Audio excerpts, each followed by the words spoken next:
Greetings and salutations, one and all. So I'm back. I got the Gulch Gulch Chile video up for when I went to the fall celebration, so some of you saw that. A few things happened there I want to talk about, and I've just got a few clips here and there of things that I've done around Santiago for the past month or two.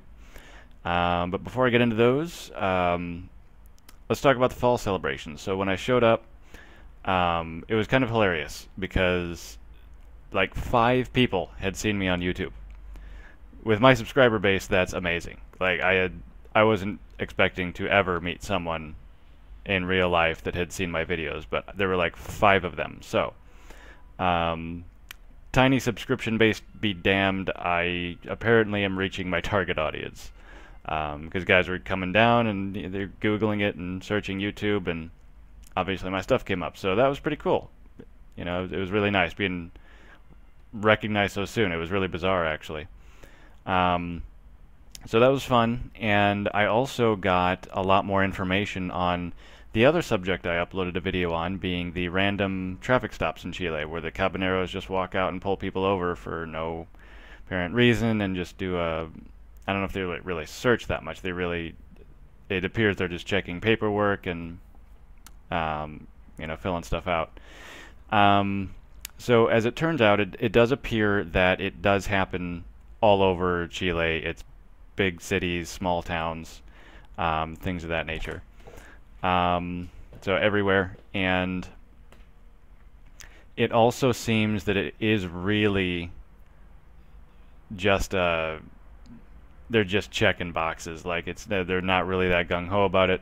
Apparently some of the guys I talked to actually, like some of them actually missed one because they didn't even know what it was. Like they just kind of drove past and they just missed it. So it appears they probably won't give chase. I actually thought they might go after people, but if you just kind of ignore it, they probably won't give chase anyway. If you do miss it and you're a foreigner, you easily could get away with the excuse of like I had no idea what it was and I wasn't looking out for it. But yeah, some guys actually just completely missed one of those stupid little checkpoints. Somebody else was actually pulled over for one of them. It was a car full of gringos, and he just said no hablo, and like none of them spoke English, and they just kind of waved him past. So yeah, it's really just kind of a weird thing because it's not like a checkpoint where everybody gets stopped. They just kind of pull someone over that's close to them. So there's so many ways to get around it. You know, if you stayed in any lane except for the rightmost lane, you know, they're not going to grab somebody there.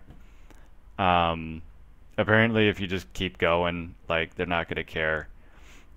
If you're a foreigner, just play a stupid gringo that doesn't speak Spanish, and they're just probably going to let you go because it's not worth it. It really just does seem like it's just a paperwork quota that they have to fill. So, I mean, they don't care who they get. They just got to grab somebody, check some boxes, and go. So, yeah, and it not a huge deal, really. Just kind of stupid. But that is government work. So, so that was cool. I have some interesting news. Good news, actually. I think it's good news. Chapter 2 of Chronicles of an Expat will begin in under 2 weeks. And the next week, I'm actually hopping over to Paraguay. And we're going to check that country out and see what it's like.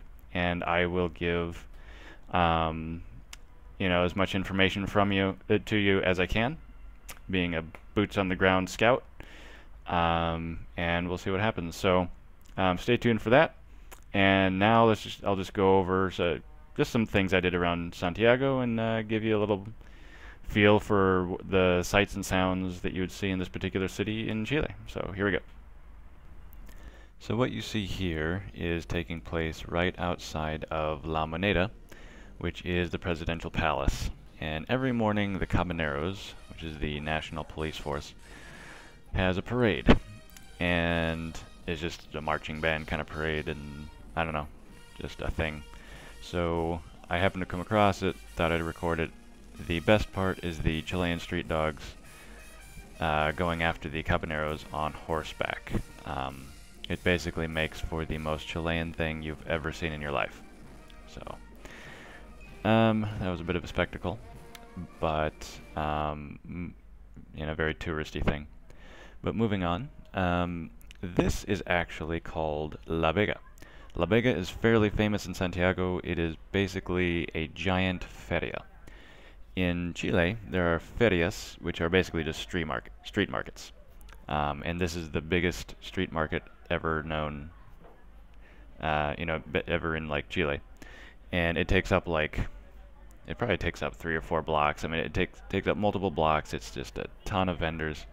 It's known for being able to get stuff cheaper and healthier, and just a farmer's market's wet dream for the most part.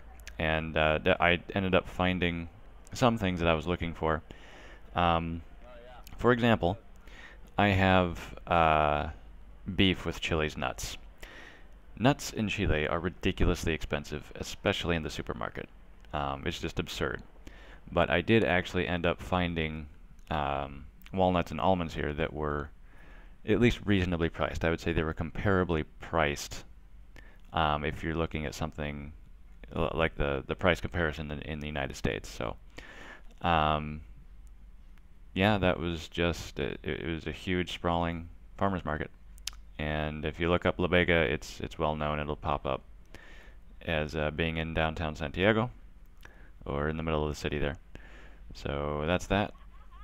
But moving on, this guy right here was actually a street performer. There's a lot of these street performers where they'll walk out in the intersection during a red light and they'll perform. They'll do juggling, dancing, some kind of crazy performance. This guy was the coolest I've seen just because it was fire juggling. But it's pretty common. They just do their thing and then they walk down the line fishing for tips, before the cars go. A pretty common sight in Chile. And then I ended up going rock climbing. Santiago has about 4 rock climbing gyms. I'd always wanted to go in the US, but I never did.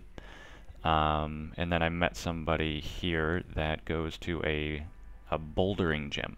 And I guess bouldering is basically rock climbing, but they don't go higher than a few meters.